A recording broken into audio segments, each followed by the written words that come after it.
Let me know if you're able to listen to me. Let me know that we've started.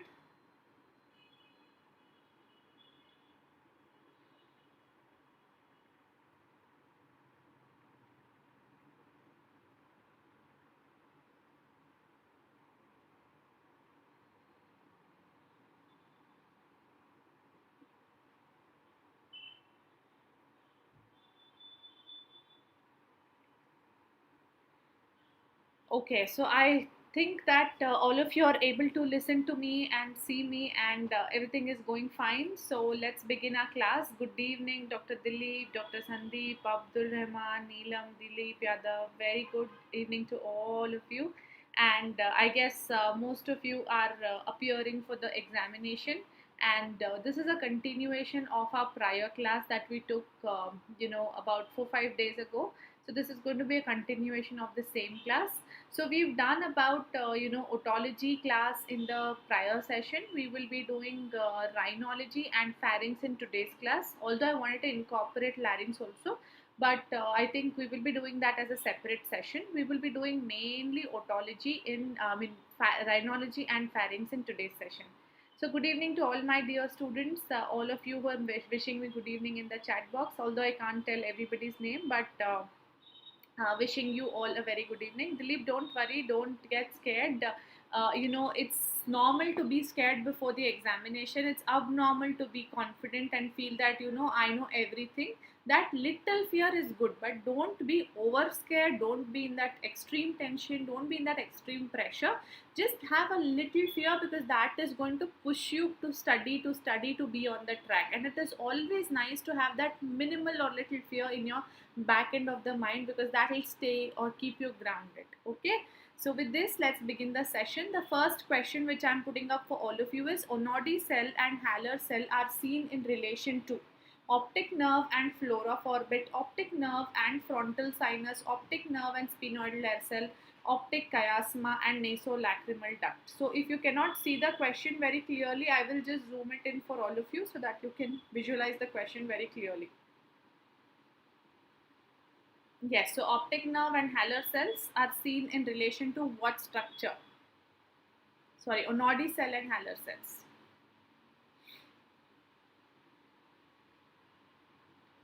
Yes, so most of you are giving me the right answer, which is option C. So optic nerve and the optic nerve and the floor of the orbit is the right answer, not the answer C, because I will tell you the answer here. What is Onodi cell? Onodi cell is not an anterior ethmoidal cell, it is a posterior ethmoidal cell. So normally you should have your ethmoidal air cells stopping at the anterior wall of sphenoid. So this is your anterior wall of sphenoid. But if your posterior ethmoidal cell extends into the sphenoid sinus, in what direction it is it's extending posteriorly and laterally. So if it extends in the posterolateral direction, we call this cell as an Onodi cell. So we call this cell as an Onodi cell. This Onodi cell is present in relation to the optic nerve. So Onodi cell can have sometimes within it the optic nerve. So the relation of Onodi cell is with optic nerve and internal carotid artery. This is about your Onodi cell. What about your Haller cell? Haller cell is your ethmoidal air cell, which can be anterior or posterior ethmoidal air cell. So normally we know that the ethmoidal air cells extend between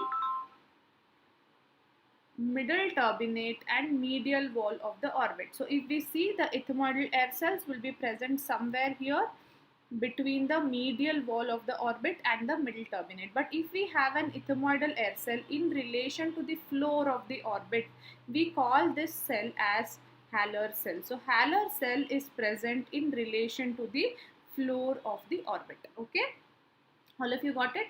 Agar nasi is the anterior most ethmoidal air cell. So now you know about Onodi cell, you know about Haller cell. What is agar nasi? Agar nasi is the anterior most or the first ethmoidal air cell is called as your agar nasi, and bulla ethmoidalis is your biggest ethmoidal air cell. So the biggest or the largest ethmoidal air cell is your bulla ethmoidalis. So I hope everyone's got this question now. So you have Onodi cell and Haller cell in relation to optic nerve and floor of the orbit. Okay, let's go to the next question. Tudicum's nasal speculum is used to visualize tonsils, larynx, anterior nasal cavity, posterior nares.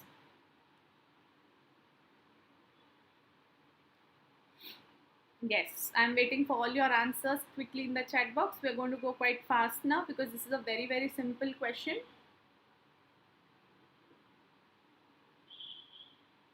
Very, very good. Most of you are answering it absolutely right. So if we see Tudicum's nasal speculum, this is your Tudicum's nasal speculum. This is used to perform anterior rhinoscopy. So whenever you want to do an anterior rhinoscopy, you're going to use this Tudicum's nasal speculum. A self-retaining version is going to be your Killian's nasal speculum.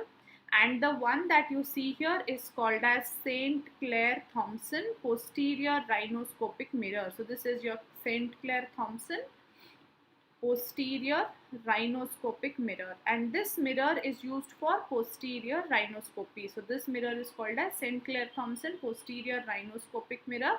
This is used for visualizing posterior nares and the nasopharynx. For visualizing the larynx, you will use a mirror which is called as the indirect laryngoscopic mirror. So in ideal mirror, you will not have a bend like this, whereas the posterior rhinoscopic mirror will have a bend like this. Okay. So if there is a bend, it is your posterior rhinoscopic mirror. If it is straight, then it is your ideal mirror. Okay.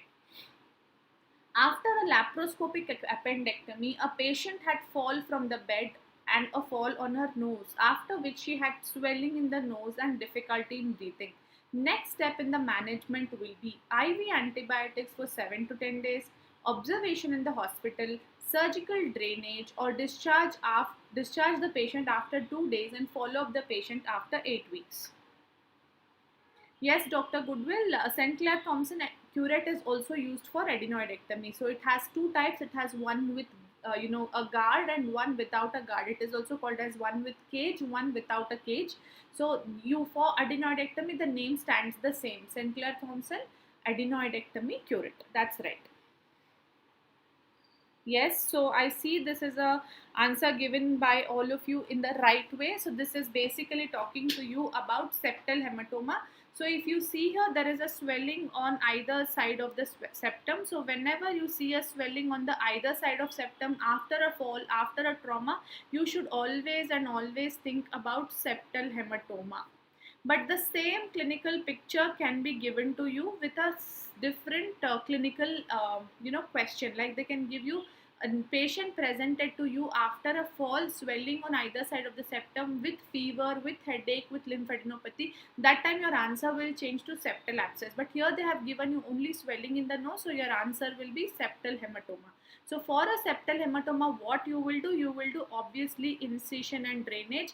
But what is most important is pressure packing. So you will have to do a pressure packing. Incision and drainage plus pressure packing is to be done for patients with septal hematoma, because if you don't apply pressure on either side of the septum, there can be reaccumulation of blood and recurrence of hematoma, and along with that you're going to give systemic antibiotics to prevent infection. Okay, fine. Caldwell's view is done for visualizing which sinus? Caldwell's view is for sphenoid sinus, for maxillary sinus, for ethmoid sinus, for frontal sinus.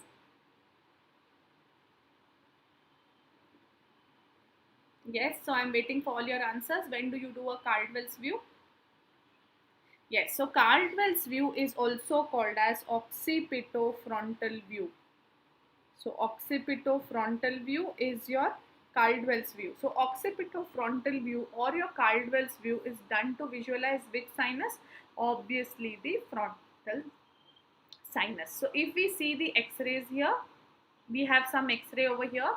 You can see the first view where the mandible is lifted upwards and the cheekbones are becoming very prominent to visualize the maxillary sinus. So what is this view?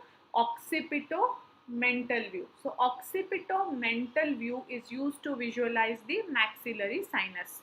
So occipito-mental view is also called as your Waters view, and this Waters view is used to visualize the maxillary sinus. Here the mouth is closed, but if you do the occipito-mental view with mouth closed, what do you call that view as? You call that view as Pierre's view. So what do you call that view as? We call it as Pierre's view.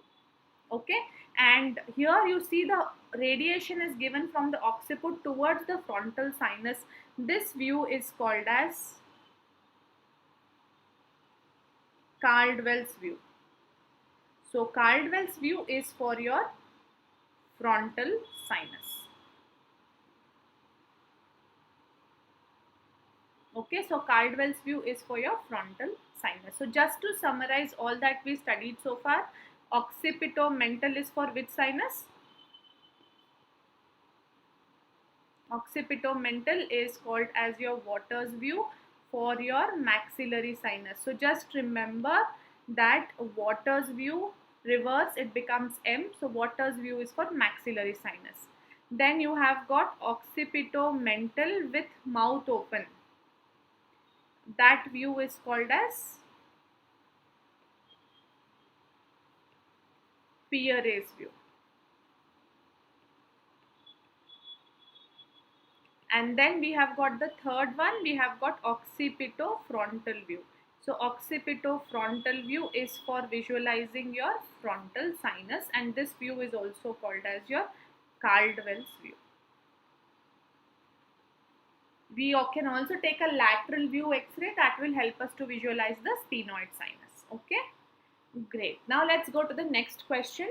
A young female with a long history of sinusitis presents to you with frequent episodes of fever, headache, and the recent onset of personality changes. Fundus examination revealed papilloedema. Most likely diagnosis is frontal lobe abscess, superior sagittal sinus thrombosis, orbital cellulitis, or this patient is having psychological symptoms. What do you think is happening in this patient? Yes, I'm waiting for your answers.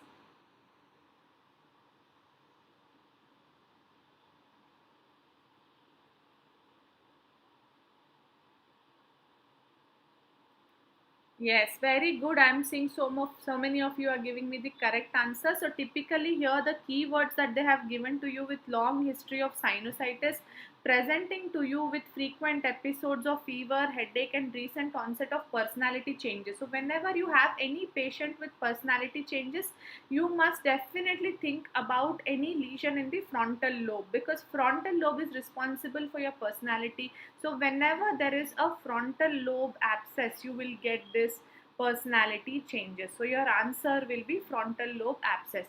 Now if there is a superior sagittal thrombosis, then also you can get a papilloedema, but will it cause personality changes? No. Orbital cellulitis will present to you with redness around the eye. Sometimes it can also present to you with involvement of the extraocular muscles, but very rare. But typically they will present to you with swelling and redness around the eye. Psychological symptoms is rare in a situation where there is personality changes along with fever. Only personality changes without fever, you can think psychological, but fever is a symptom that is showing to you that there is some pathology, so you can rule out the psychological symptoms as well. So the answer is frontal lobe abscess. Okay. Endoscopic intranasal approach is used for all except lacrimal sac, cerebellum, pituitary gland, optic nerve. So endoscopic intranasal approach is used for accessing all except.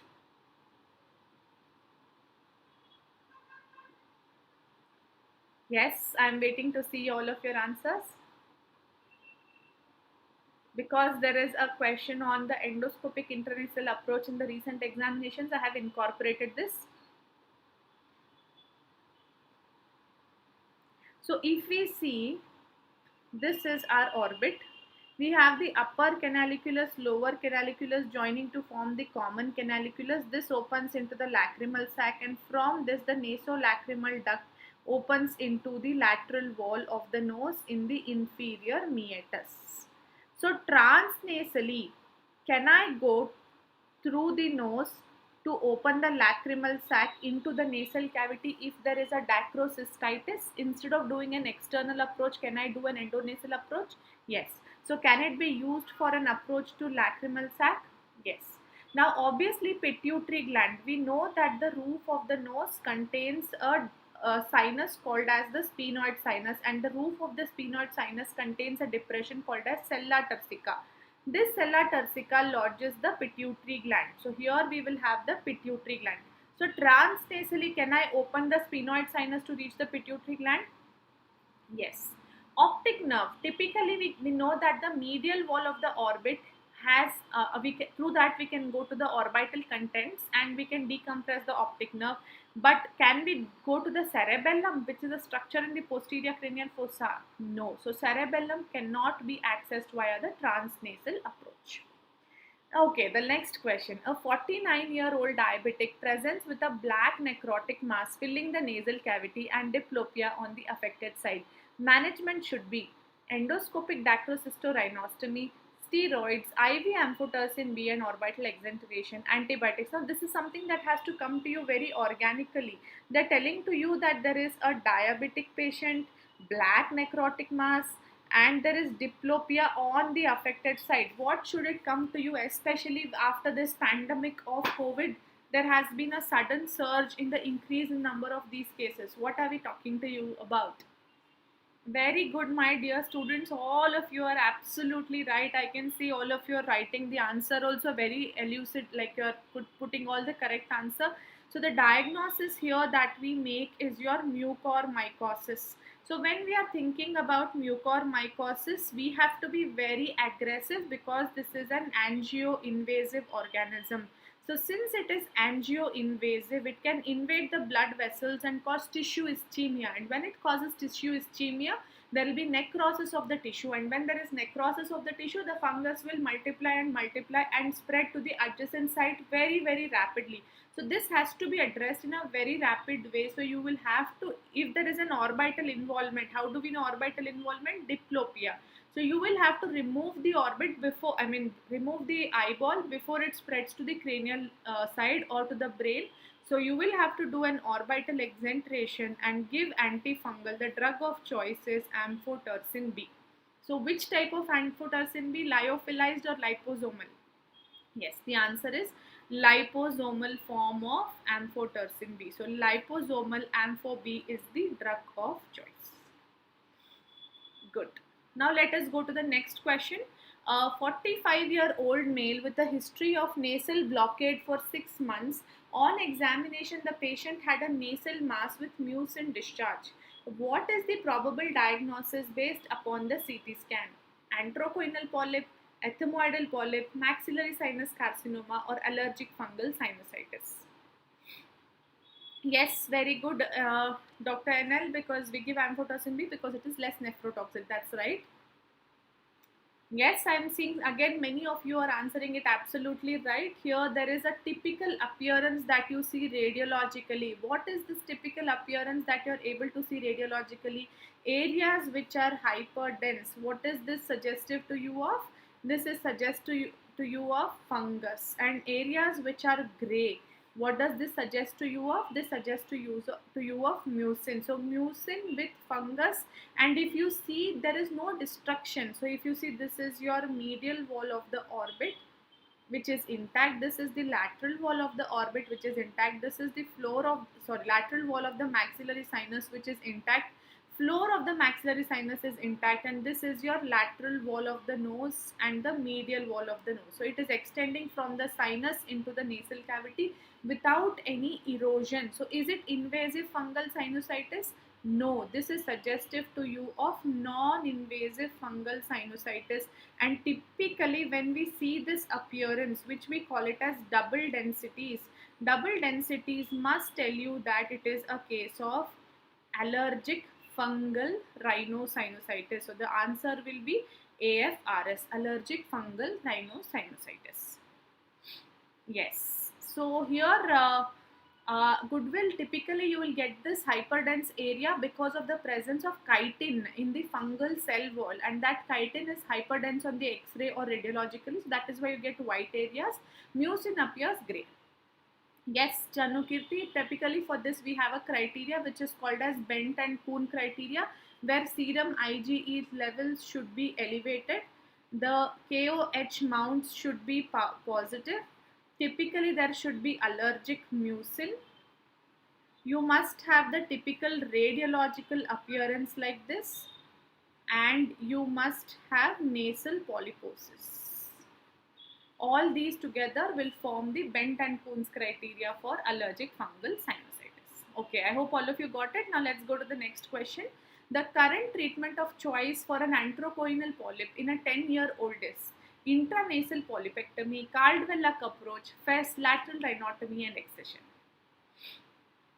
Deepankar, voriconazole is the drug of choice for aspergillosis or aspergillus infection. Okay, so any aspergillus, whether it is non-invasive or invasive, the drug of choice happens to be voriconazole. Okay, for mucor, the drug of choice is amphotericin B.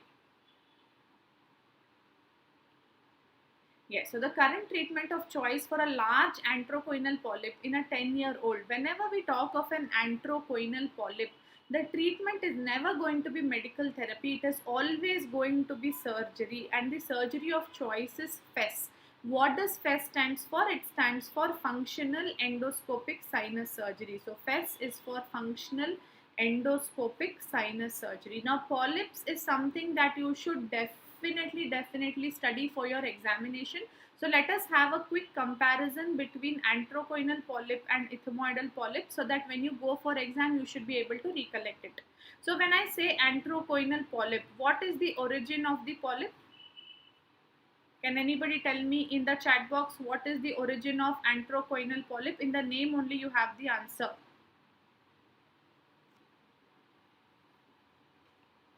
Yes, I'm waiting. I'm waiting for your answers. Yes, very good. For anthropoidal polyp, the site of origin is in the maxillary sinus. Antrum. Antrum is which antrum? It is the maxillary antrum. So site of origin is the maxillary antrum. And where is it spreading? It is going to the choana. So where is it spreading? It is spreading to the choana, which is present posteriorly. So spread is posteriorly to choana. This is clear. Now what is the cause of infection for AC polyp? It is infection with Streptococcus pneumonia. So strep pneumonia is the cause. Now typically this is a disease that you see in males, where they have a unilateral polyp, there they have a single polyp. On examination there is a greyish white mass in the nasal cavity, causing nasal obstruction, difficulty in breathing, hyposmia and anosmia. How do you diagnose it? With history, clinical examination, and after history and clinical examination you are going to do radiological studies with the help of CT and an X-ray. After that the treatment is only surgical, which is FES, functional endoscopic sinus surgery. So everyone has got this understanding about AC polyp. If yes, let's go to the ethmoidal polyp. Ethmoidal polyp origin is from which air cells? It is from the ethmoidal air cells. After originating from the ethmoidal air cells, they spread not posteriorly, but the spread is present anteriorly. The cause of this is not infection, but the cause is allergy. Here this is seen again in both males and females, but they are usually bilateral and they are multiple polyps. So they are bilateral polyps and multiple polyps. On examination they have an appearance which we call it as bunch of grapes. So typically you will get a bunch of grapes appearance. Diagnosis again is established same as that of AC polyp: history, clinical examination and radiological studies like CT scan. And treatment, you will just give medical therapy first with topical steroids, systemic steroids, antihistamine. If medical treatment fails, then you will go for surgery, which is functional endoscopic sinus surgery. Recurrence is less in AC polyp but high in ethmoidal polyp. Okay. Now, typically in ethmoidal polyp, you should know some syndromes it is associated with. You should know about Cartagena syndrome. You should know about Young syndrome. You should know about Church-Strauss syndrome. And you should also know very importantly, which they're asking in the recent examination, is Samter's triad. Samter's triad is something that you should know for your examination. So this is something that if you study one slide before examination, your polyps chapter is done. Okay. Now let's go to the next question. Ideal treatment of rhinosporidiosis is rifampicin, excision with cauterization at base, tetracycline laser. Yes, I am waiting for all of you. Yes, Samter's triad is aspirin sensitivity, asthma and nasal polyposis. So when there is a patient with nasal polyps, you will try and avoid giving aspirin because they are usually sensitive to aspirin. Okay.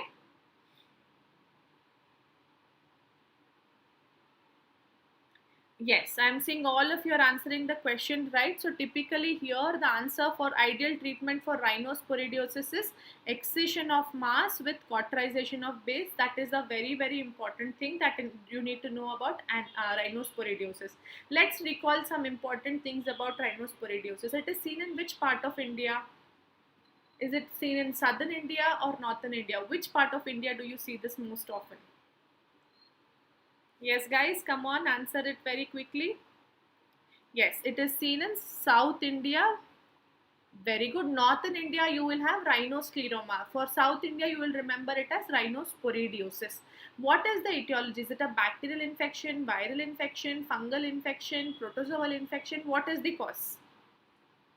Yes, it is caused by an aquatic protozoan. What is this aquatic protozoan? It is called as Rhinosporidium seaberry. So name of this is Rhinosporidium seaberry. Now if you see, the name itself has C inside it. So when it has C in the name, how is it transmitted? C contains water or C contains air. So what is the mode of transmission of infection? Is it a waterborne disease or an airborne disease? What should strike to you? What is the mode of infection? Yes, it is a waterborne disease. Very good. All of you remembered rightly. This is a waterborne infection. Clinical appearance, there is a name given to this mass where you get a red vascular mass, and over this red vascular mass on the surface there are whitish dots. It resembles a particular fruit. What is this called as? Yes, this is called as strawberry like mass. Very good. So this is called as a strawberry like mass. Does it bleed or not? Yes, it's a very vascular condition. So it bleeds profusely. So it is a very vascular condition. So it bleeds profusely. How do you establish diagnosis? How do we know there is rhinoscleroma or rhinosporidiosis or not? You will have to send the tissue for biopsy or for culture. Can we culture this organism? No, we cannot culture rhinosporidiosis. Rhinoscleroma, which is caused by Klebsiella, can be cultured on a McConkey's agar. But here Rhinosporidium seaberry is a protozoan which cannot be cultured. So the tissue biopsy has to be done. On biopsy, you will see sporangia with spores within it. This organism cannot be cultured. So typically you cannot culture the organism. So can you culture? We cannot culture the organism. There is no culture media where it will grow, and the treatment is excision of mass with cauterization of base. So treatment is excision of mass and cauterization of base. Okay, so that's about rhinosporidiosis. So I think nasal polyps done, rhinosporidiosis done. If you want me to quickly compare rhinosporidiosis and rhinoscleroma, let me know in the chat box. I will do that also, so that your quick revision of granulomatous diseases is done. Now before we go to the comparison and you want me to do, let's go to the next question. Most common cause of nose bleeding is trauma to Little's area, arteriovenous aneurysm, hypertension, angiofibroma. Okay, so most of you are telling that you want a quick comparison of Rhinosporidiosis and Rhinoscleroma. We'll do it. Yeah. Meanwhile, let us solve this question. The most common cause of nasal bleeding is trauma to the little's area. This is the right answer. So just let us compare Rhinosporidiosis with Rhinoscleroma. So if we take this comparison chart, we'll take Rhinoscleroma on the first and we will do quickly about Rhinosporidiosis on the side. So if we take rhinoscleroma is caused by what? Rhinoscleroma is caused by Klebsiella rhinoscleromatis. So what is it caused by? Klebsiella rhinoscleromatis. Klebsiella rhinoscleromatis is a condition which is a bacterial infection. Which bacteria is responsible for causing it? A gram-negative bacteria, which is called as Klebsiella rhinoscleromatis. It is not a coccus, it is a bacillus. Rhinoscleroma, the mode of acquiring infection is via air droplet. Once it goes into our body, it wants to multiply in the nose, so it wants the environment in the nose favorable for its growth. So how is it making the environment favorable for its growth? It's destroying the mucin producing cells, and when it destroys the mucin producing cells, there is no mucin, meaning no immunoglobulin. No immunoglobulin meaning good for bacteria to proliferate. That stage we call it as atrophic stage, where there is foul smell in the nose, crusting in the nose, foul smell in the nose. After that, the patient progresses to a stage called as granulomatous stage. So what is granulomatous stage?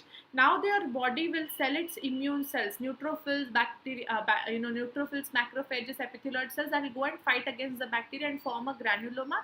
This granuloma is woody, hard in consistency. And typically you can see anywhere on the nose, on the external part, internal part, sometimes over the lips as well. And sometimes after that there will be healing process, which we call it as stage of cicatrization. So here you will have narrowing or stenosis. Here the nose is called as tapir nose. So what is the nose called as? Tapir nose. Now once you have all of this, how are you going to diagnose? You are going to diagnose by histopathological examination, where you will see two types of cells, Miculic cells and Russell bodies. These are two cells that will be telling you about rhinoscleroma, and you can culture this on McConkey's agar. So on McConkey's agar, you can culture it. Treatment is mainly medical therapy for rhinoscleroma, where you are going to give streptomycin, tetracycline, rifampicin. So mainly medical therapy, and if it fails, then you are going to go for debridement and associated medical therapy. Rhinosporidiosis on that other hand is caused by Rhinosporidium seaberry. Rhinosporidium seaberry is an aquatic protozoan. It is not a bacteria, but it is an aquatic protozoan. The mode of infection is via water. So whenever you get in contact with contaminated water like temples, like ponds, like lakes, there is a possibility of getting this infection. Here the protozoan multiplies in the layer of skin to form a red vascular mass with whitish dots on the surface, which we call it as a strawberry-like mass. This is extremely vascular mass and presents to you with bleeding. Now here we can diagnose this on biopsy, but we cannot culture the organism. The treatment is surgical excision of mass with cauterization of base. Okay, so Zainab, for you to highlight, first of all, Klebsiella bacteria, air droplet, woody hard nose, tapir nose, Miculic cells, Russell body and McConkey's agar. This is caused by aquatic protozoan, waterborne, strawberry-like mass, bleeding. Diagnosis is by biopsy and treatment is by surgery. Got it? Okay, so now some one-liners with regards to epistaxis. What is the most common cause of epistaxis? Quickly answer to me in the chat box. Which is the most common cause of epistaxis or bleeding from the nose? Very good, it is trauma. Most common cause of epistaxis in children, if they're asking you a question specifically in children, it is because of finger trauma, because they have a habit of picking the nose. So it is finger trauma. Most common cause of epistaxis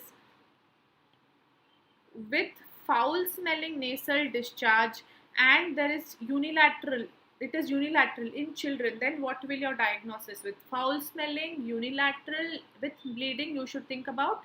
Very good, SNE. This is foreign body. Very good. This is suggestive to you of foreign body. Most common cause of recurrent unprovoked profuse epistaxis. So recurrent bleeding, unprovoked bleeding, profuse bleeding, these are key words you should think of. In males, you should have one definitive answer. There is no other choice or no other answer at all. What should your answer be? It is juvenile nasopharyngeal angiofibroma. And if they ask you most common cause of epistaxis in elderly, what should your answer be? Yes, in elderly it is hypertension. So these are all one-liners on the causes. So you have to be very vigilant. What is the examiner asking you? Is it asking you general cause of epistaxis? Is he asking you in children? Is he asking you with foul smell in children? Is he asking you juvenile, or is he asking you elderly? Based on that, your answer will change. Most common site of epistaxis is from which area? Most common site of epistaxis is from which area? Yes, Jane is an INI-CET question, also NEET PG question, also an FMG question, a topic that comes very, very often in the examination. Yes, so the most common site of epistaxis is from Little's area, which is also called as Kieselbach's plexus. So it is also called as Kieselbach's plexus. It is an anterior plexus where all the arteries anastomose except posterior ethmoidal artery. Anterior epistaxis is usually arterial, but if it is venous, then what will your cause be? Anterior epistaxis, if it is venous, is the question. Venous means you should think about retrocolumellar vein. Posterior epistaxis is usually venous from the Woodruff's plexus, but anteriorly, if you get a venous bleeding, you must think about a vein which is called as retrocolumellar vein. So retrocolumellar vein is the cause. Okay, artery of epistaxis. Which artery is called as artery of epistaxis? Very good. This is your sphenopalatine artery. So sphenopalatine artery is called as artery of epistaxis. Posterior epistaxis occurs from which plexus? Posterior epistaxis occurs from a plexus called as Woodruff's plexus. So Woodruff's plexus is the site for posterior epistaxis. What does TESPAL stand for? What is the full form? This again has been a previous year MCQ for NEET. So TESPAL stands for transnasal endoscopic sphenopalatine artery ligation. So transnasal endoscopic sphenopalatine artery ligation. So this is your TESPAL. So what is TESPAL? Transnasal endoscopic sphenopalatine artery ligation. That's your full form for TESPAL. So I hope all of you got it regarding the some of the one-liners for epistaxis. Let us quickly do this plexus also once by understanding the blood supply. So upper half of the septum receives its main blood supply from which artery? Upper half from your internal carotid artery. This internal carotid artery will give rise to an artery called as the ophthalmic artery. So what does it give? Ophthalmic artery. Ophthalmic artery will divide into anterior ethmoidal artery and posterior ethmoidal artery. So anterosuperiorly you have anterior ethmoidal artery, posterosuperiorly you have posterior ethmoidal artery. Yes, Meet, we have questions on JNA. That time I'll explain you about JNA as well. Okay. So here from below you have the external carotid artery. The external carotid artery divides into two branches. We have got the facial artery and internal maxillary artery. The facial artery gives rise to a branch. This is called as superior labial artery. This goes and supplies the antero-inferior portion of the septum. Internal maxillary artery gives rise to sphenopalatine artery and greater palatine artery, both of which will supply the postero-inferior portion of the septum. So all these blood vessels will come and form an anastomosis in the antero-inferior portion of the septum, which we call it as Kieselbach's plexus or Little's area. So here there is anastomosis of all the arteries except posterior ethmoidal artery. So what is the except question? Remember, posterior ethmoidal artery. Similar to the arteries, you have venous drainage. So venous plexus located at the posterior end of the septum, near the posterior end of the inferior turbinate. We call that plexus as Woodruff's plexus. So the plexus that we have posteriorly, we call that as Woodruff's plexus. Okay. Next question. Yes, Anuva, they have asked about the name or the classification system, the Radowski system of classification of JNA. NPC AJCC is the classification system, but so far many questions have come in the recent examination. But from JNA, yes, there have been questions which have come in the recent examinations. Source of epistaxis after ligation of ECA, meaning you have ligated the ECA, despite that there is bleeding. What should you think of?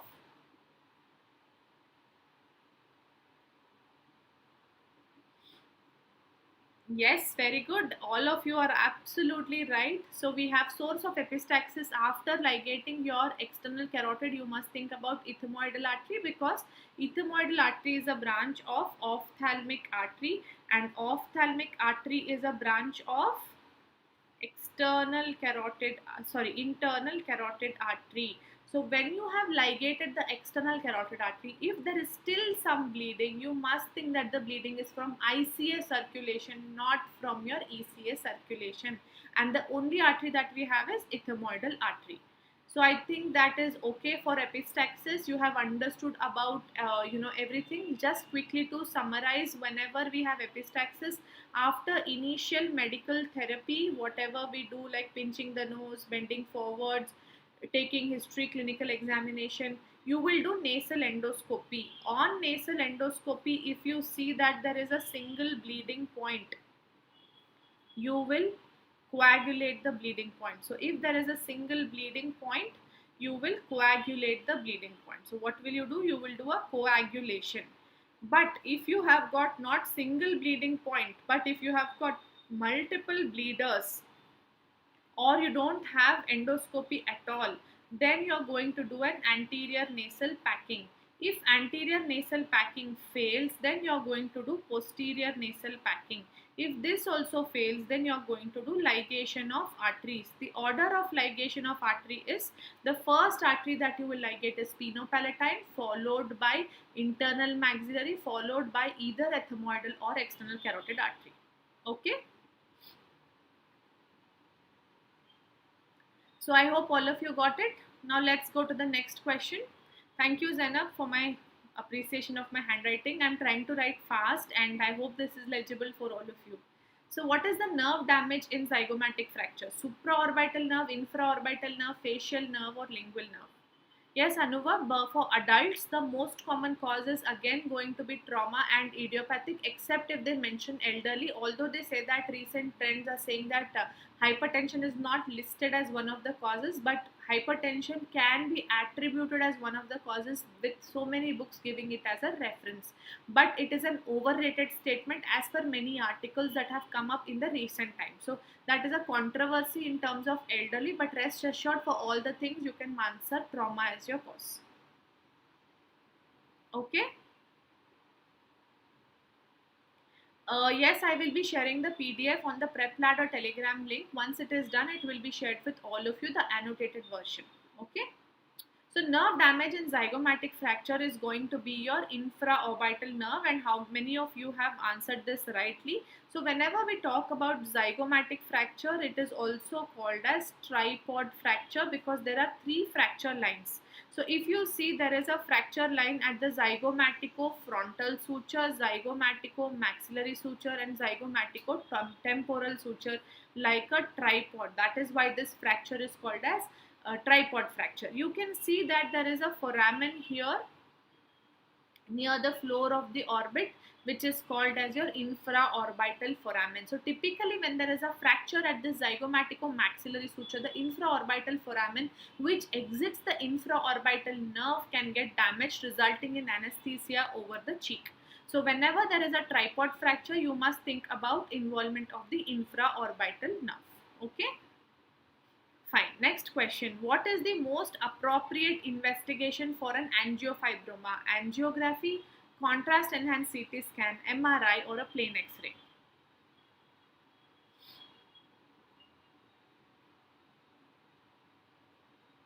Yes, I'm waiting for all of your answers. Absolutely right. I'm very happy to see all of you are well prepared for your examination. The most appropriate investigation for a juvenile nasopharyngeal angiofibroma or the investigation of choice happens to be a contrast enhanced CT scan. You will do angiography, you will do MRI, you will do X-ray, but the investigation of choice is only CECT. Angiography is done to identify which is the feeding vessel to the tumor. So tumor will get its blood supply through a major blood vessel, right? So the feeding vessel is identified on angiography, which happens to be your internal maxillary artery. MRI is done to understand cranial extension, and plain X-ray will show you anterior bowing of posterior wall of maxillary sinus, and that sign we call it as Hallman-Miller sign. So Hallman-Miller sign can be seen on an X-ray, it can be seen on a CT scan also, and I would want all of you to wait till the session ends, because the last few slides that I have are all images of X-ray and the CT scan, so that you will be able to compile all of them together. So it's just images and diagnosis in the end of session, it's not MCQ, so I would like all of you to just stay hooked until the end. Okay, so if we come to juvenile nasopharyngeal angiofibroma, if you know this one flashcard, I think you should be able to answer all the questions. The most common site of origin of juvenile nasopharyngeal angiofibroma is through this foramen, which is near the posterior wall of maxillary sinus. This foramen is called as spinopalatine foramen. So this spinopalatine foramen location, you should know that it is located near the posterior wall of maxillary sinus. So near the here.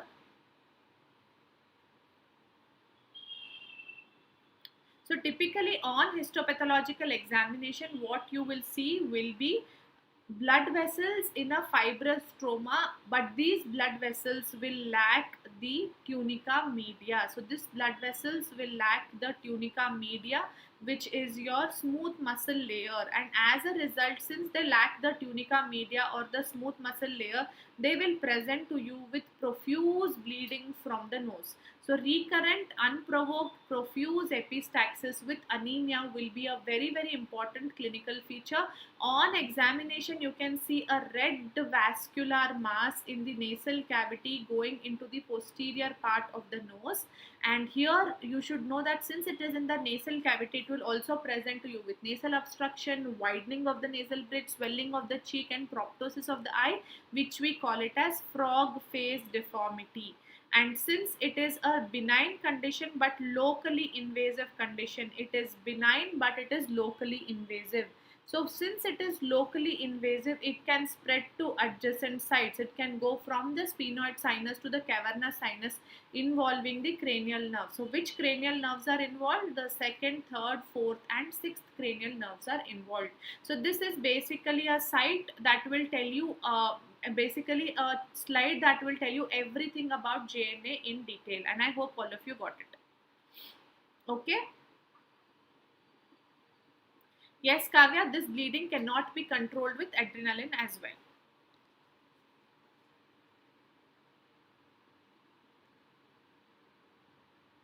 Yes, so let's go to the next question. I don't know if it is stuck. For my end, it is looking stuck. So let me know if it is working fine, all of you.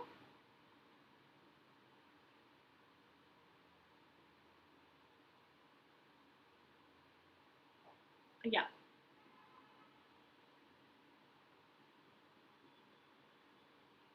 Okay, Zena, please remind me in the end of session. I will tell you what is vestibulo-ocular reflex. Okay. Yes. So a 18-year-old boy presented to you with repeated epistaxis, and there is a mass inside the repeated epistaxis, and there is a mass extending into the nose and nasopharynx. It was decided to operate upon him. All of the following are true regarding the management except requires radiotherapy before surgery, a lateral rhinotomy approach may be used, transskeletal approach is used, transmaxillary approach is used. Yes, answer quickly guys. What is the answer? All of the following are true except. So this is an except question. Except what?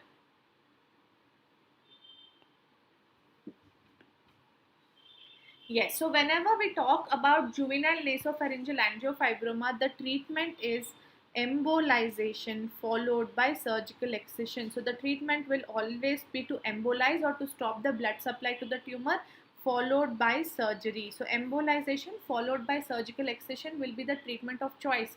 Now, how you do a surgery? You can go through the lateral rhinotomy approach and reach the nasal cavity and the nasopharynx. You can go through the palate to reach the nasal cavity and the pharynx. You can go through the maxillary sinus to the nasal cavity and the pharynx. So any of these approaches can be used, but does it require radiotherapy prior to surgery? No. Embolization is done. So you can go from the lateral rhinotomy to access the nasopharynx. You can go through the maxillary sinus to access the nasopharynx, and you can go through the palate inferiorly to access the nasopharynx. So how you take an approach, whether you take a lateral rhinotomy, whether you take transmaxillary, or whether you take a transpalatal approach, depends upon the surgeon's preference and depending upon the extension of the tumor. Juvenile nasopharyngeal angiofibroma is supplied by a very easy basic question. All of you should be able to answer this. Angiofibroma is supplied by which artery? Internal maxillary artery, ascending pharyngeal artery, facial artery, or lingual artery? Very, very good. All of you are answering it right. It is supplied by the internal maxillary artery, which is the most common blood supply to the tumor. Very good. What structures are a part of the hypopharynx? The vallecula, ariepiglottic fold, cricopharyngeus muscle, choana. So which of the structures given amongst the options are a part of your hypopharynx? So what is hypopharynx? The part of the pharynx that lies behind the larynx, we call it as hypopharynx. Yes, very good. Many of you have answered this right. So if we take our nose, the part of the pharynx that lies behind the nose, we call it as nasopharynx. The part of the pharynx that lies behind the oral cavity, this we call it as the oropharynx. And the part of the larynx that lies behind the larynx, so here we have the larynx like this. So the part of the pharynx that lies behind the larynx, we call it as hypopharynx or laryngopharynx. So if we see the pharyngeal wall, it is made up of inner first mucosal layer, then pharyngobasilar fascia, then muscular layer, and then the buccopharyngeal fascia. Now this muscular layer has got three muscles. It has got a superior constrictor, middle constrictor, and inferior constrictor. So hypopharynx has got the inferior constrictor in its wall.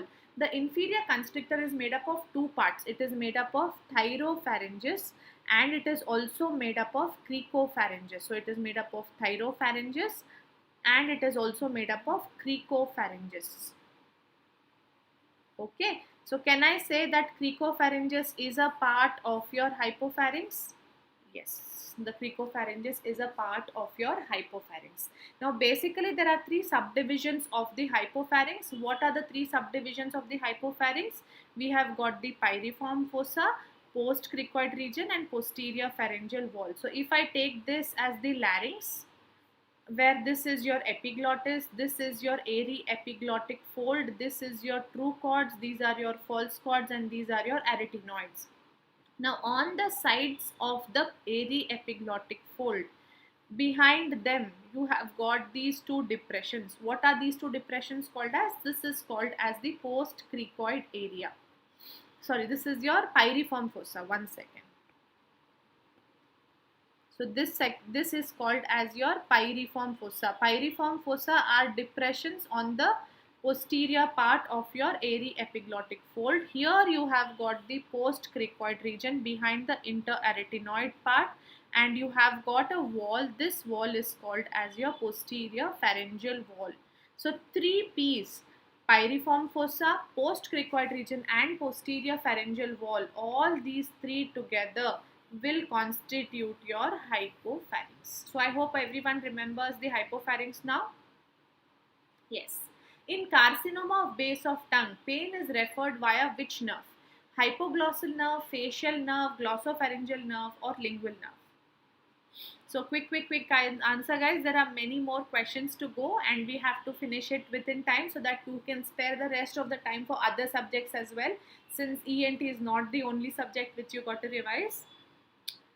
So we are talking about base of tongue, correct? So base of tongue, you should know the innervation. So if we take the tongue, we divide the tongue into anterior 2/3 and posterior 1/3 by this sulcus called as sulcus terminalis, behind which we have got the circumvallate papilla.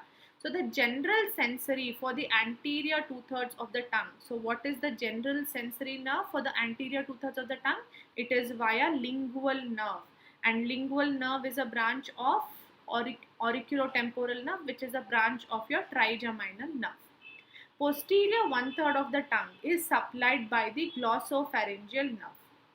The posterior most part, just near the base, here it is by the vagus nerve. So when we say base of tongue, we mean the posterior 1/3 of the tongue or your glossopharyngeal nerve. So glossopharyngeal nerve is responsible for causing referred because glossopharyngeal nerve is also giving rise to a branch called as Jacobson's nerve. What is Jacobson's nerve? It is the tympanic branch of the glossopharyngeal nerve that goes and supplies the middle ear. So whenever there is a lesion in the base of tongue, the glossopharyngeal nerve will get stimulated to cause pain in the ear. This is called as your referred otalgia. Okay. So I hope all of you got the answer, that the answer is glossopharyngeal nerve. If they would have asked a similar question with larynx or the hypopharynx, then your answer would have been the vagus nerve, because larynx and hypopharynx are supplied by vagus nerve. In the ear, the vagus also gives rise to Arnold's nerve. So via Arnold's nerve, referred otalgia if it is larynx and pharynx. For toothache anuvab, it is via your trigeminal nerve. So remember, trigeminal is in your face, right? Ophthalmic, maxillary, mandibular. तो कुछ भी face में होता है, जैसे TM joint का होता है, या teeth का होता है, या tongue का anterior part का होता है, floor of mouth का होता है, jaw का होता है, it is via trigeminal nerve. फिर पीछे जाओगे ओरोफैरिंक्स में तो 9th nerve, and you go further downwards, larynx and hypopharynx, it's going to be your 10th nerve. Okay. Thank you, Amit Patel, for appreciation. Truly like it that when students like my explanation, that's all that we strive for every day, that students should be happy with what we're teaching. Okay, so 74-year-old male presents to you with dysphagia and otalgia. After initial workup, the patient was diagnosed as a cancer larynx with local spread to laryngopharynx. The clinician believes that this otalgia may be due to compression of a nerve. What is the function of this nerve? Now you already know larynx and hypopharynx is supplied by which nerve. Now what is the function of that particular nerve? Is it responsible for head movement? Is it responsible for tongue movement? Is it responsible for swallowing or taste sensation from posterior 1/3 of the tongue? Okay, so Sri Lakshmi, the answer for tonsillitis is glossopharyngeal nerve, because the entire oropharynx, whether it's your anterior pillar, posterior pillar, or your tonsils, base of tongue, all of them is supplied by glossopharyngeal nerve. So referred otalgia following tonsillitis or tonsillectomy is glossopharyngeal nerve. Now larynx and hypopharynx are supplied by which nerve? It is via your vagus nerve. We just discussed, right? Larynx and hypopharynx is via vagus nerve. What is the function of vagus nerve? Simply, even if you didn't know the answer, hypopharynx, is it responsible for swallowing? Yes. So can I answer it as swallowing, because hypopharynx is a part of your food pipe. From hypopharynx, the food will go to esophagus. So what is the function of hypopharynx? It is responsible for swallowing. For head turning, what do you require? You require your spinal accessory nerve that is supplying your sternocleidomastoid muscle. For tongue movement, the motor muscles of your tongue is via your hypoglossal nerve, the 12th nerve. And posterior 1/3 of the tongue is via glossopharyngeal nerve. Only very small rim is supplied by vagus nerve. We are not taking that into account when we say base of tongue or posterior 1/3 of tongue. What we tell when we posterior 1/3 of tongue is glossopharyngeal nerve. Okay. Hot potato voice. Now this is something that all of you know. It is seen in a particular condition. Where do we see this hot potato voice? Very simple, very easy, very basic question. Where do you see hot potato voice?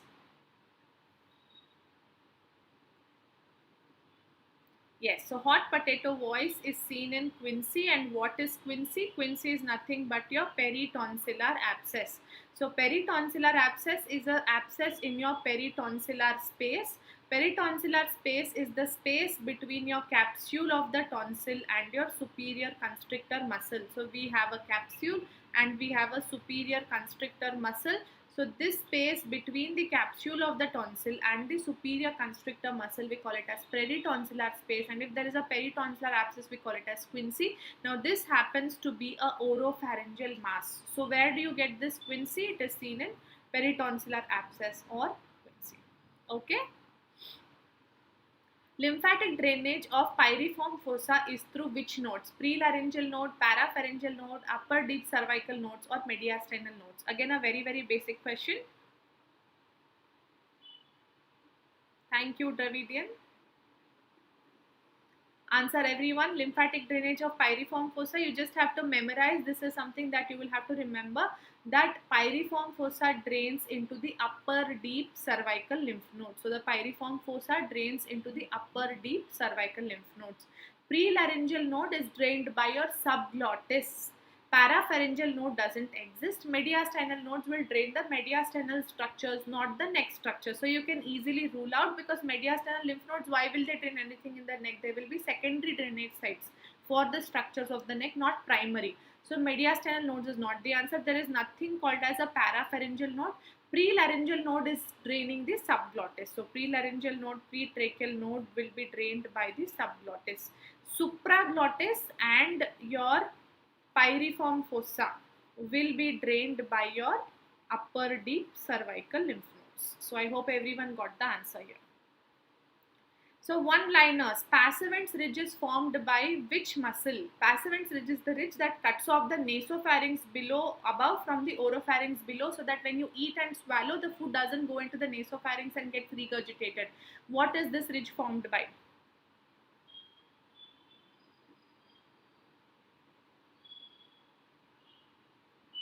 So Anubhav, typically if they have mentioned to you hard palate, then the answer will be trigeminal nerve. But if it is soft palate and palatal aponeurosis, then it is going to be your glossopharyngeal nerve, and some extent the vagus nerve also. Because one muscle is supplied by the vagus nerve. Which is that muscle? You tell me in the chat box. All the palatal muscles are supplied by one nerve except vagus nerve. What is that? Yes. So Passivant's ridge is formed, very good Anubhav, by the palatopharyngeus muscle. Sinus of Morgagni is the space between which structures? Sinus of Morgagni is the space between base of skull and superior constrictor. So you have the base of skull. Very good Anubhav, the SNEJ, very good. Base of skull and superior constrictor, you will have sinus of Morgagni. So what are the structures passing through sinus of Morgagni? Please remember a mnemonic LATA. What does L stands for? Levator villi palatini. Levator villi palatini. A stands for auditory tube. So A is for auditory tube. T is for tensor villi palatini. And another A stands for ascending palatine artery.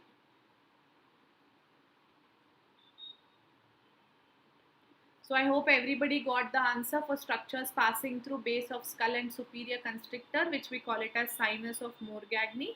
So the structures passing, you can remember with the mnemonic LATA, Lata, and you will get your answer. Lushka's tonsil is which tonsil? Lushka, Anushka, do they go together? Like they are the rhyming words. So Lushka, Anushka, A for adenoid. So Lushka's tonsil is your adenoid. That's how I remember. If it helps you, good. Lushka's tonsil is nothing but your adenoid. Gerlach tonsil is nothing but your tubal tonsil. Very good. Many of you have answered this absolutely right. So tubal tonsil is called as your Gerlach tonsil. Lushka's tonsil is your adenoid. Okay, so what is wrong about the pharynx? There are statements given here. So which statement is wrong? It extends from base of skull to 6 cervical vertebra at the upper border of cricoid cartilage. It is the upper part of the respiratory tract. It is the upper part of digestive tract, about 10 centimeters in length, and it opens in front to the nose, mouth, and larynx. So which structure here is false? So what is wrong here? It's a little tricky question. Mostly everything is right. One part is wrong. So can you tell me what is wrong? Yes, so pharynx begins superiorly from the base of skull, but does it extend into the upper border of the cricoid cartilage or lower border of cricoid cartilage? It does not extend up to the upper border of the cricoid cartilage. It extends to the lower border of the cricoid cartilage corresponding to C6 vertebra. So it is from the lower border of the cricoid cartilage corresponding to C6 vertebra. Nasopharynx forms the upper part of your respiratory tract. Oropharynx and hypopharynx form the upper part of your digestive tract. It is 10 centimeters in length in the adults. Nasopharynx opens into nose, oropharynx open into mouth, and hypopharynx opens into the larynx. All this is right. So the false statement is it is not the upper border but the lower border. Okay, next question. True about the condition shown in the picture. Hypertrophic lymphoid tissue transillumination test is positive, arises from the submandibular salivary gland and abscess in the floor of mouth. Now ये ऐसा question है जो हर किसी को मालूम होता है, कोई भी जूनियर हो, सीनियर हो, रिपीटर हो, फ्रेशर हो, हर किसी को ये इमेज देखते ही समझ में आता है कि डायग्नोसिस क्या है. What is the diagnosis here? Yes, I'm seeing all of you are answering it right. So here the diagnosis is ranula. So ranula is nothing but a extravasation cyst, not of the submandibular salivary gland but of the sublingual salivary gland. It arises not an abscess in the floor of mouth but an extravasation cyst. It is not a hypertrophic lymphoid tissue. This is a cystic swelling, so transillumination test will be positive. The treatment of ranula is excision of ranula with the sublingual salivary gland. So not just excision of the mass, but along with that you're going to take off the sublingual salivary gland as well. So excision of the mass along with sublingual salivary gland. This can be your MCQ question. You will think that only excision is the answer. No, you will have to make sure that you will you will have to make sure that you will excise the sublingual salivary gland as well. So sublingual salivary gland is also taken out. Okay. Juvenile nasopharyngeal angiofibroma. Here, what is the true statement? Patient have repeated episodes of epistaxis. It is a tumor of young girls with mean age of 14. Bony erosion of greater vein steroid does not occur. Secretory otitis media does not occur. External beam radiotherapy is the first line of treatment. Very simple question. Everybody will be able to answer it in 1 second. Although we've done this in the prior 2-3 questions, I'm sure by now everyone is a pro. So only true statement they're asking you. What is the true statement? Yes, patients have repeated episodes of epistaxis. It is not young girls. 14 is the right age, but not in girls. Greater vein erosion will occur. Serous otitis media will occur. Surgery is the treatment of choice, not external beam radiotherapy. Okay. So a 21-year-old female presents to you with 2-day history of sore throat, dysphagia, and on examination there is pyrexia with cervical lymphadenopathy. What is the likely organism that is responsible for causing this condition? Epstein-Barr virus, A. granulocytosis, Corynebacterium diphtheria, Neisseria gonorrhea, or group A beta hemolytic streptococcus. A very, very simple question. Only 2-day history. So is it an acute condition or a chronic condition? It's an acute condition. Very good. Presenting to you with sore throat, dysphagia. Are you going to think about tonsillar infection? Yes, so acute tonsillitis. Presenting to you with pyrexia and cervical lymphadenopathy. Can it be seen in tonsillitis? Yes. Have they given you bull neck? Have they given you any other feature like toxicity? No. So in this situation, the most common answer will be acute tonsillitis, which is caused by group A beta hemolytic streptococcus. So that will be your answer. It is caused by group A beta hemolytic streptococcus. If they would have given you bull neck, you must think about diphtheria. You must also think about enlarged cervical lymphadenopathy. And if there is a rash, you can think of Epstein-Barr virus, which is caused by a kissing disease. So we are not taking all that because associated features have not been given to us. Okay, absolute indication for tonsillectomy is chronic tonsillitis, diphtheria carrier, OSA, glossopharyngeal neurectomy, rheumatic fever. Okay, so while you answer, let me see what was the first one. Epstein-Barr virus. Yes, typically in Epstein-Barr virus infection, you will see again a very large cervical lymphadenopathy. It's a lymphoglandular fever. Along with lymphadenopathy, they will give you hepatosplenomegaly in the question. Okay, so you should know that in EBV infection, you should have a thought about lymphadenopathy, about hepatosplenomegaly, Paul Bunel test. All that will be given to you. Got it? Pratyusha, class will go on for another 10-15 minutes. I think I have another 10-15 questions and then we go forward and then we end the class. I also want to finish it quickly so that most of you can still get time for doing other subjects. So absolute indication for tonsillectomy are only two: obstructive sleep apnea and malignancy of the tonsil. Rest everything is a relative indication.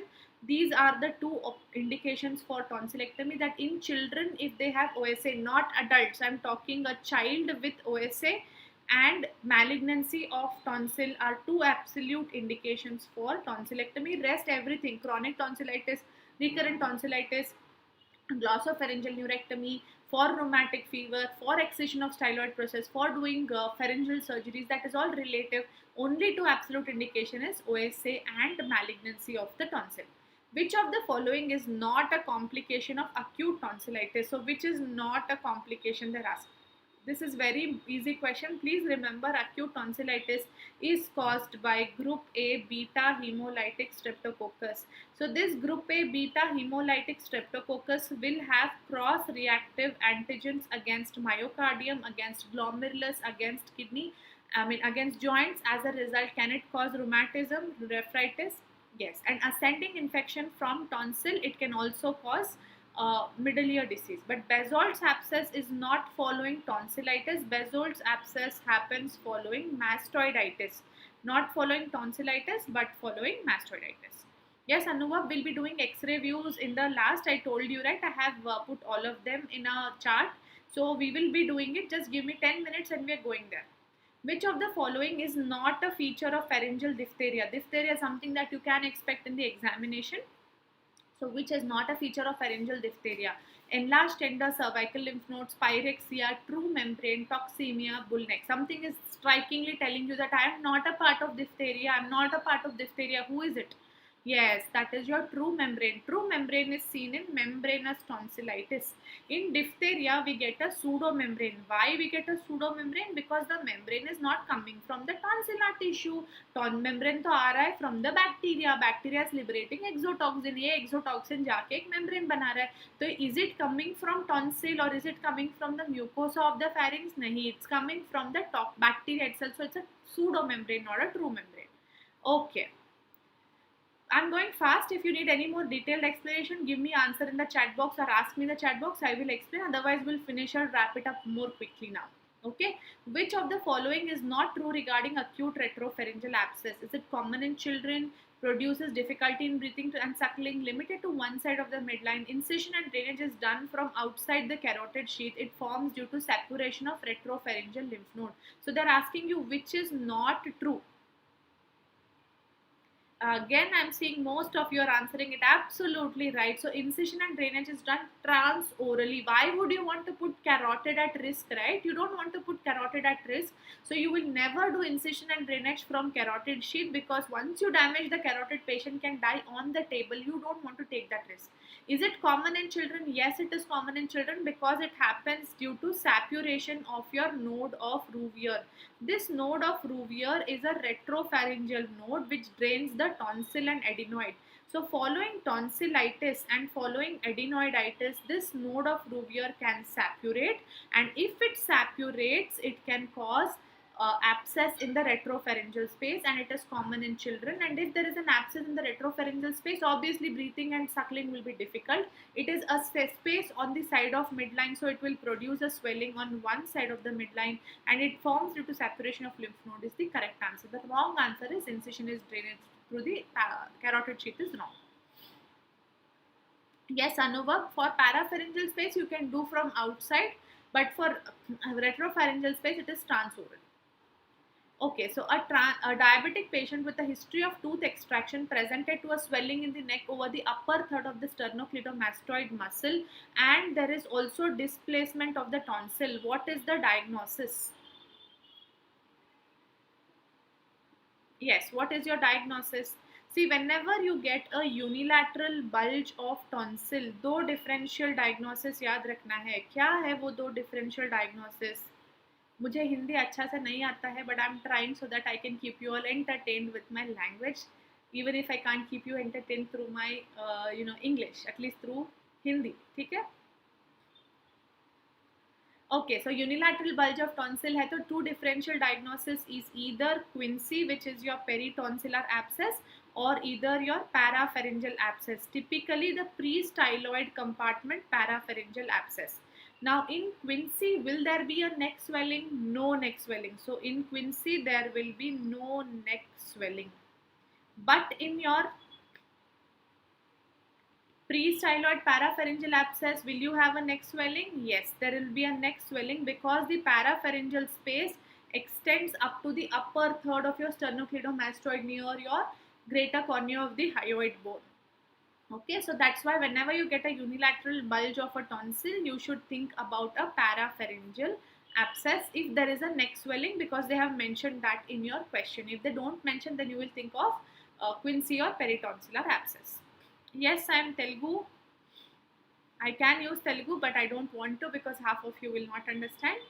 Which of the following is not an indication of tonsillectomy? Recurrent tonsillitis, myalgia, OSA, none of the above. They have not mentioned absolute or relative. They're just asking you which is not an indication. Is recurrent tonsillitis an indication? I look Bengali. Acha Zainab, thank you. Yes, Lakshmi, we are doing a MCQ on Ludwig's. Don't worry, I'll tell you about Ludwig's. There, I have an image-based question on Ludwig's. I'm giving you the question paper before the question, okay, before the exam. See, we are doing this MCQs. I'm telling you what is coming ahead. Yes. So, which is not an indication for tonsillectomy. See, recurrent tonsillitis, myalgia, OSA, all are indications of tonsillitis. OSA happens to be absolute indication, whereas the other two happen to be relative indications. So they are indications for tonsillectomy. So the answer is none of the above. So all of them are indications. None of the above is the answer. Okay. Now comes your image-based questions. Can you identify what is this? See, there is some prevertebral soft tissue shadow. This prevertebral soft tissue shadow is more than 2 times of the size of body of vertebra. What do you think is the answer? So Ravi Sudan, my videos will be uploaded in next 2-3 days. I have to record only 2-3 chapters. Rest of them are done. So I think in next 3-4 days they will be uploaded onto the app. Okay. No, I meant Okiva. What questions I'm going to discuss, I'm telling it to you. Like somebody asked me about Ludwig, so I said Ludwig's we are discussing. So what is coming ahead in my questions for you, I'm already discussing it out. That is what my meaning was. Okay. Okay, so typically if you see here, the prevertebral soft tissue shadow is more than 2 times the size of the body of vertebra. So this is the body of vertebra, and you can see it is more than 2 times the size of body of vertebra. You can see there are some air bubbles. All of these are suggestive to you of a retropharyngeal abscess. So a retropharyngeal abscess would present to you with a enlarged prevertebral soft tissue shadow.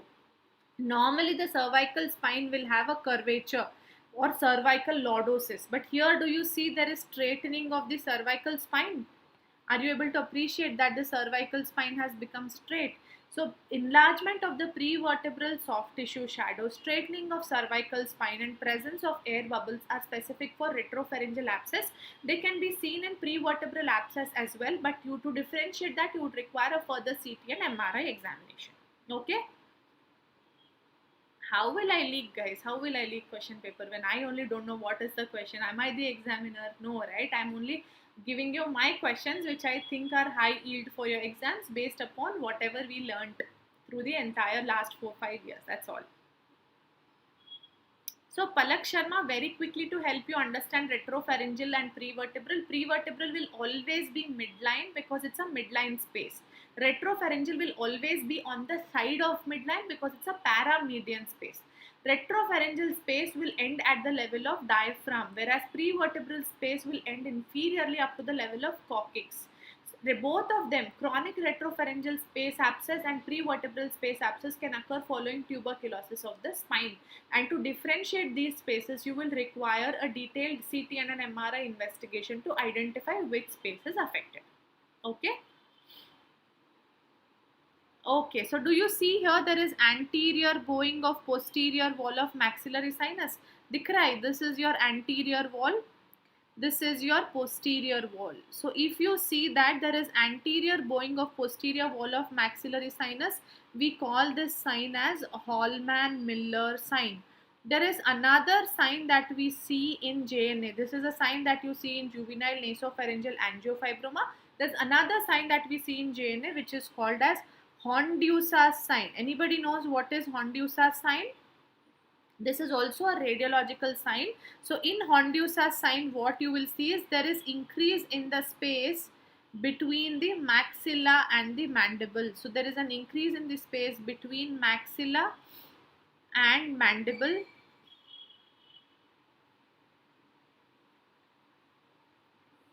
This sign we call it as Hondiusa's sign. Okay, next image. Identify very quickly. There appears to be some mass probably originating from the maxillary sinus going posteriorly to the choana, and there is an air shadow. Do you see this black column of air here? What is this sign? Yes, this sign is called as dot sign, also called as crescent sign. The dot sign and crescent sign are seen in an anthropoidal polyp. So this is seen in an anthropoidal polyp. Okay? All of you got it? Next one, identify and grade this. There is some soft tissue density here in the nasopharynx. What is this? This is your nose going to the nasopharynx. You see some soft tissue density here in the nasopharynx. What is this and how do we grade it? So grade it, you will have to take an imaginary line passing through the palate and passing through the base of skull. You will divide this into 4 quadrants, each occupying 25% of the airway space. Very good. This is your adenoid hypertrophy. So in adenoid hypertrophy, how do we grade it? We take an imaginary line passing through base of skull and imaginary line going through the palate. We divide this into 4 spaces, each occupying 25% of the airway space. If the adenoid mass would occupy only this much, grade 1, 25 to 50, grade 2, 50 to 75, grade 3, and more than 75, grade 4. So typically this is a grade 3 adenoid which is occupying almost 75% of your airway space. Very good. Now can you identify what is this? Is this number 1 condition and number 2 condition same or different? Adarsha, in adenoiditis, you won't get a hot potato voice. You will get this rhinolalia clausa. Whenever you close your nose or anything that closes your nasopharynx, nasal cavity, you get that nasal twang in the voice. So in adenoid, you will get a rhinolalia clausa. Okay.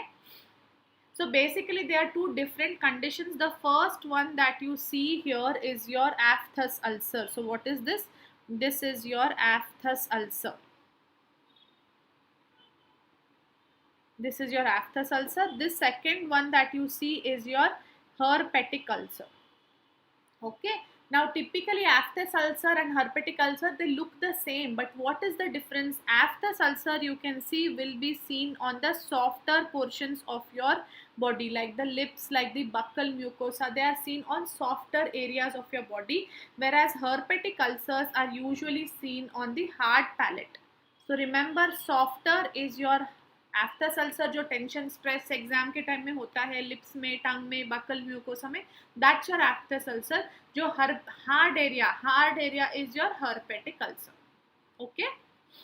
Zainab, rhinolalia apertis, if there is an increased resonance of the voice, अगर palatal surgery किया, palatal palsy है, then the space that goes between the nasopharynx and oropharynx will enlarge. So large amount of air will go. So they will have an increased resonance, or that breathy type of voice they will get. Okay. Yes, typically you can see this dirty white membrane, not just limited to the tonsil, but it is spreading. So the membrane is limited to the tonsil, membranous tonsillitis, but it is spreading to the palate, to the uvula. You will think of membranous tonsillitis or diphtheria. Typically it is associated with a bull neck. Okay, so this is typically seen in diphtheric tonsillitis. So this is your diphtheria, which is caused by Corynebacterium diphtheria. Okay, next one. This is what somebody was asking me. I had leaked this question before. What is coming up? What is this?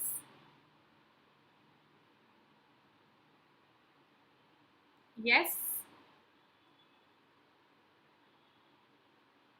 So Anup Sharma, airy epiglottic fold is a part of your larynx. It's not a part of your hypopharynx. Hypopharynx में नहीं आता है. Hypopharynx only pyriform fossa, postcricoid region and posterior pharyngeal wall. See, from epiglottis to arytenoid. Is epiglottis a part of your larynx? Yes. Arytenoid is a part of your larynx? Yes. तो fold भी तो larynx का part होगा. उसको क्यों बाजू में ढकल रहे हो? So even airy epiglottic fold will be a part of your larynx. Okay. Yes, so this image is showing to you something called as Ludwig's angina, which is cellulitis of your submandibular space. The submandibular space is divided into two parts by a muscle. Can anybody tell me what divides the submandibular space into two parts? Anybody can tell me what divides the submandibular space into two parts? It is your mylohyoid muscle. Okay, so we have the mylohyoid muscle, which is nothing but the diaphragm of the floor of mouth. This divides the submandibular space into a sublingual space above and the submylohyoid space below. Now what I'm telling is very, very important. There is a criteria for this Ludwig's angina. What is the criteria that we use for Ludwig's angina? First and foremost, it is always bilateral. What is it? It is always bilateral. It is not unilateral. It is always bilateral. Second important criteria, it will spread via tissue spaces, not via lymphatic. So tissue spaces it spreads, not via lymphatics. There is no lymphatic spread. Although it is involving the submandibular space, it spares the sublingual and the submandibular salivary gland. So it does not involve submandibular and the sublingual salivary gland. These are all your MCQs. Does not involve the submandibular and sublingual salivary glands. It is not an abscess. It is only cellulitis. It is not an abscess. It is a cellulitis. And last but not the least, there is no pus, but there is serosanguinous discharge. But what is present? Serosanguinous discharge. Yes, this criteria is called as Goldring's criteria for Ludwig's angina. So please remember this criteria for Ludwig's angina, and typically once you diagnose a patient as Ludwig's angina, even if the patient is not in respiratory distress, you will have to intubate and give IV antibiotics and give releasing incisions to drain the edema and cellulitis. If the patient comes to you already in respiratory distress and stridor, don't try to intubate, go for tracheostomy, because here the tongue you can see is going upwards and obstructing the oropharynx. So here there is no point. If already stridor is there, to try intubation, go for tracheostomy. Okay, can you tell me what is this? Very easy, everyone knows, सबको आता है, surgery में आता है, ENT में आता है, हर जगह जगह जाता है. What is this condition? Caused by Zenab, it's a polymicrobial infection. But if they ask you specifically amongst the microbes, you should think about again Streptococcus. Okay, alpha hemolytic Streptococcus. Yes, this is your pharyngeal pouch or Zenker's diverticulum. This happens due to dehiscence. In the Killian's dehiscence, we have got the thyropharyngeus and cricopharyngeus, which is a part of your inferior constrictor. Thyropharyngeus fibers are oblique, cricopharyngeus fibers are horizontal. So through that, if there is a herniation, it will result to pharyngeal pouch or Zenker's diverticulum through the Killian's dehiscence. Killian's dehiscence is seen in inferior constrictor muscle. So all of you know that, so I'm not going to go there. Commando's operation may be used in the treatment for nasopharyngeal carcinoma, stage 3 squamous cell carcinoma, nasopharyngeal adenocarcinoma, oropharyngeal carcinoma. So commandos operation is used in the treatment of which condition? Okay, I'll tell you what is commandos operation. It is combined mandibulectomy,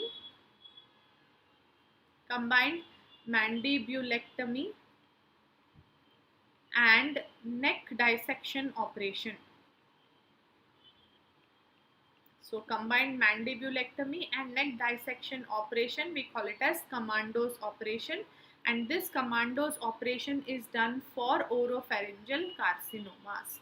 For nasopharyngeal carcinomas, you do RT. For stage 3 squamous cell carcinoma, you do chemo RT. Again, for adenocarcinoma, it is RT, but oropharyngeal carcinoma, typically in stage 2, stage 3, you can do this combined mandibulectomy and neck dissection operation. Which of the following is not true about nasopharyngeal cancer? Metastasizes to cervical lymph nodes, causes unilateral SOM, treatment of choice is radiotherapy, Epstein-Barr virus is responsible, no cranial nerve involvement. So which is not true is the question. Which statement is not true? Very easy, very quickly. I think everyone should be able to answer this. Which is not true? Very good. Lakshmi, Samreen, Anubhav, Meet, very good. Harsh, Okiva, Sarika, Srita, very good.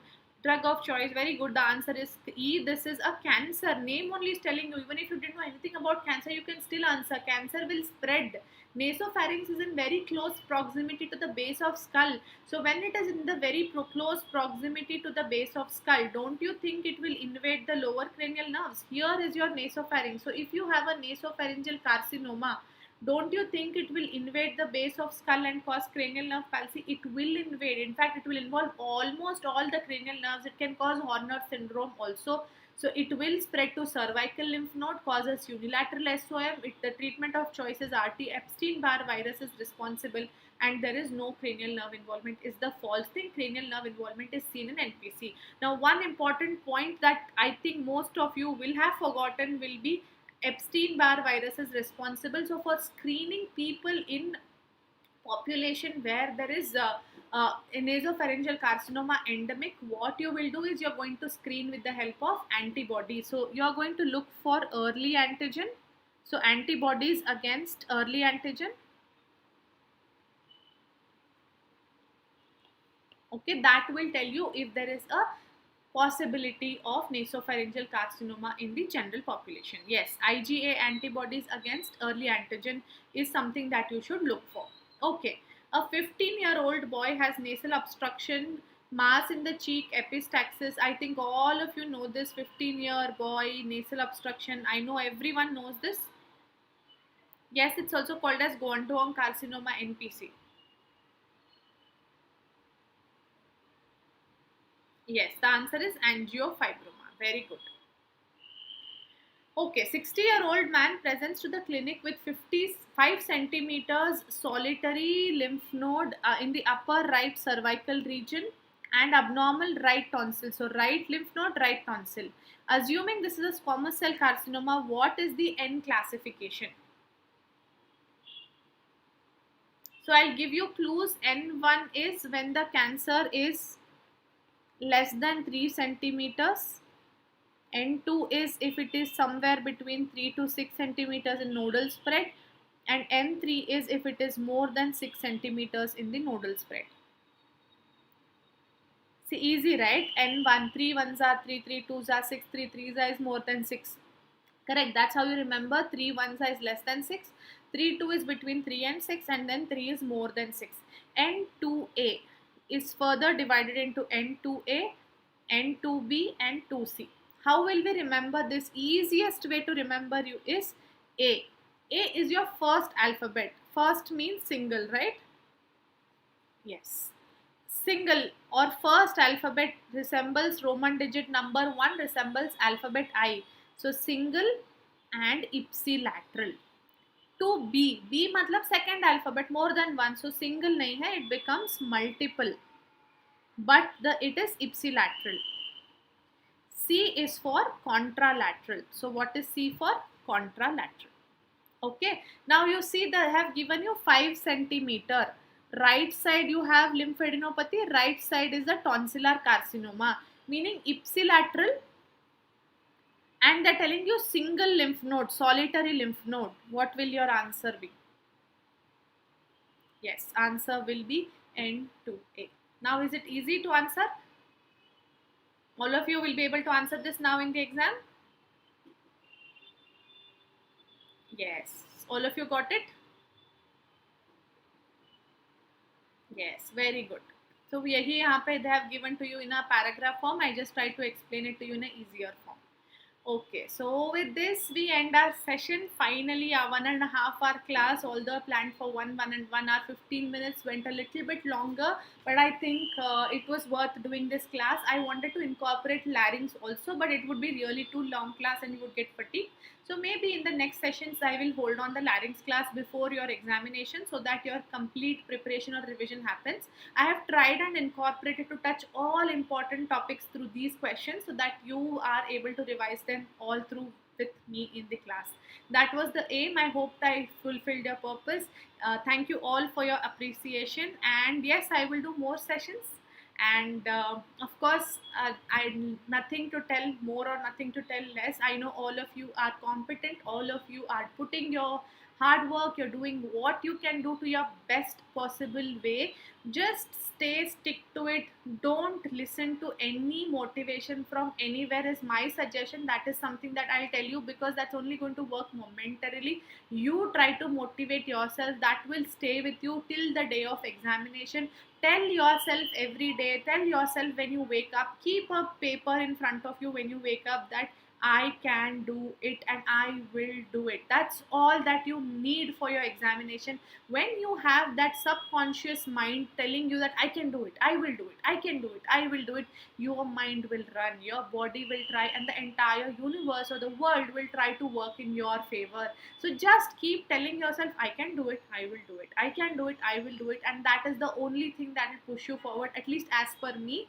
I mean, everyone has their own sayings, but I'll say that every individual is different, and so will be the way of preparation for every individual. Don't fall for any particular person or particular, even to me for that matter, but just be sticking to what you think is right and what feels right to you. Just keep doing that. Okay? Okay, guys. Yes, all of you stay happy, be happy, stay positive. Everything will go fine.